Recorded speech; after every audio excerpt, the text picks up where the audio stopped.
So sad news today, really, with the Gun Premiership defender announcing that he'd been medically retired. He couldn't play on as recently as last week. He said he was hopeful, but the symptoms had continued, and he had to bow out. You got some fresh information on his contract situation. Can you fill us in, John? Yeah, so that retirement came with a remarkable financial gesture from the Pies, which I think will total $1 million in total. $1 million? $1 million, so this year's contract and next. So as he pondered his retirement across the summer, they handed him another year on his contract. Now, most people would say, what were they thinking, given that this Is that knowingly? Good faith? Knowingly. Good faith. They did it because they didn't want him to feel forced into playing on to shore up his financial future. Basically, they didn't want him to say, okay, I haven't got enough money. If I play on, maybe I'll be able to buy a house or a property or a business as well. They did it aware that one concussion was likely to end his career.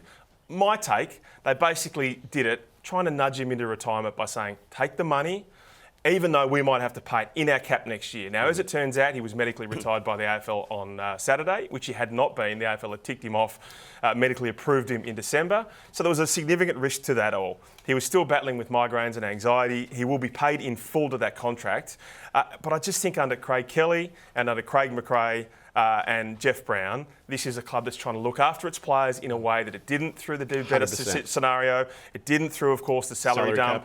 Players out there like already Lumumba or Brodie Grundy or Adam Treloar. I think it's a fantastic gesture by this club, and thankfully he's been medically retired, so that cap that will potentially be outside the salary cap if a ruling is made by the AFL. What's the story there with the salary cap? Because that's the one that the clubs are calling for consistency on. We've got the Angus Brayshaw situation at Melbourne. Absolutely. Well, Melbourne are trying to work through that at the moment with the AFL. Exactly what actually How much happens. should count in or outside the cap? I mean, I'm a person that I think a lot of it should count, in that situation. In an Angus Brayshaw situation, when he signed that contract... No, yeah. I know that's that the your risk. country. That's the risk. No, I think there should be... You think it should be I think it all should be in the cap. I think at least 3/4 should be in there. So the precedent has been set by the Paddy McCartan ruling, and Sydney had to push really hard on this last year, of course. He had 2025 on his contract. They eventually got it past Stephen Mead. There's the list. Yeah, so what the AFL will do now through Andrew Dillon, he's promised a really prescriptive set of circumstances for the future. So do you have to have had multiple concussions? You have to have just retired through concussions or be medically retired? Is it a neck issue like Patrick Bynes, the West Coast player? So more of a structured... And every concussion is different. This is where it's going to be very difficult. Any concussion issue is different. Nathan Murphy's situation is very different to Angus Brayshaw, so it's fascinating. I think clubs want more consistency. What counts in, what counts out. But good that Nathan Murphy has been looked after from the Collingwood Footy Club. And I think the only situation that's going to go forward here is, so Angus Brayshaw, he'd had multiple concussions. So where is the responsibility of a football club to offer a player a 6-year deal, which they did, probably $5 million, when he had multiple concussions? And so that's what I think... They took some risk. They took a massive risk. But if they didn't, he might have been playing at Fremantle. He might have been playing somewhere else. So you're a club who's in that situation. You might lose your player. Yeah, so I think the AFL would say that if we don't come up with some kind of policy here and these contracts are not paid, well, these players are just going to sue us. So we absolutely need to tick that off. So Nathan gets his payout. There certainly will be a career-ending payout through the AFLPA. And then there is also an insurance situation. Where are we at with that, Clark? Yeah, it's really interesting.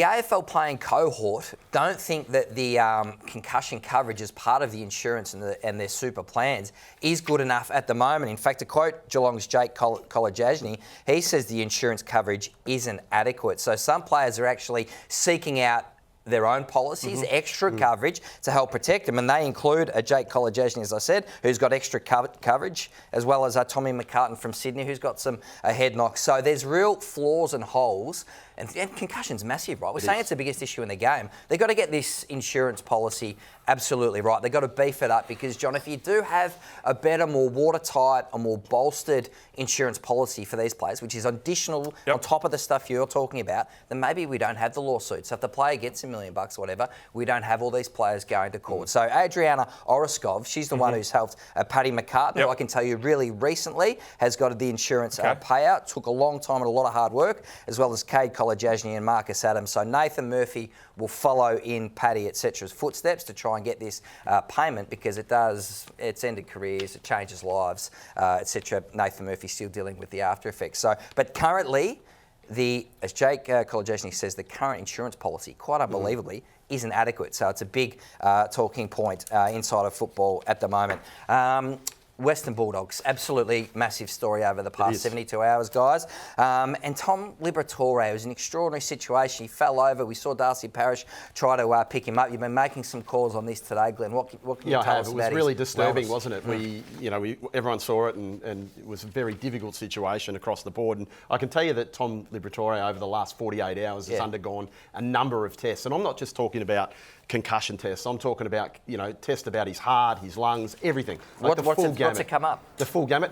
Yep. It has come up clear, which I think is fantastic news for the Western Bulldogs, and it's fantastic news for Tom Liberatore. So they still don't know? They still don't know. So he's playing this weekend? Or? No, he's not, because he's in concussion protocols, as you know, Ralphie. But what I will say is that there's a lot of a strong feeling that now he'll be right to play the week after against Fremantle. He did a bit of training today, which I think is a good sign, and starting to come back in that sense. So he's been tested for everything, Jay. It's mysterious. Can I ask you a question? Is there any chance he was just knackered? Like, he was just exhausted of fatigue? Like, you run around with your kids in the backyard, you get tired at times. Do you just fall over like Libba sometimes? Did you go through the 48-hour tests of if what you're saying, he's passed 2 concussion tests, everything else is clear. He did say it was exhaustion after the game. Now, the doctors have actually had a really good look. It was late in the game, so there was an issue there. So they've had a good look the next day, because it was right towards the end of the game. They've had a good look. There were 2 instances. One of them was the Jake Stringer. Another one was a handball over the top where he got a bit of a clip, where they've seen some damage there in terms of the head knock. But he's still having no concussion symptoms right now. As we speak now, no concussion symptoms. I think he needs to score clear in the concussion front, and it is mysterious. Glad, Tommy Liberatore, you are feeling a lot better.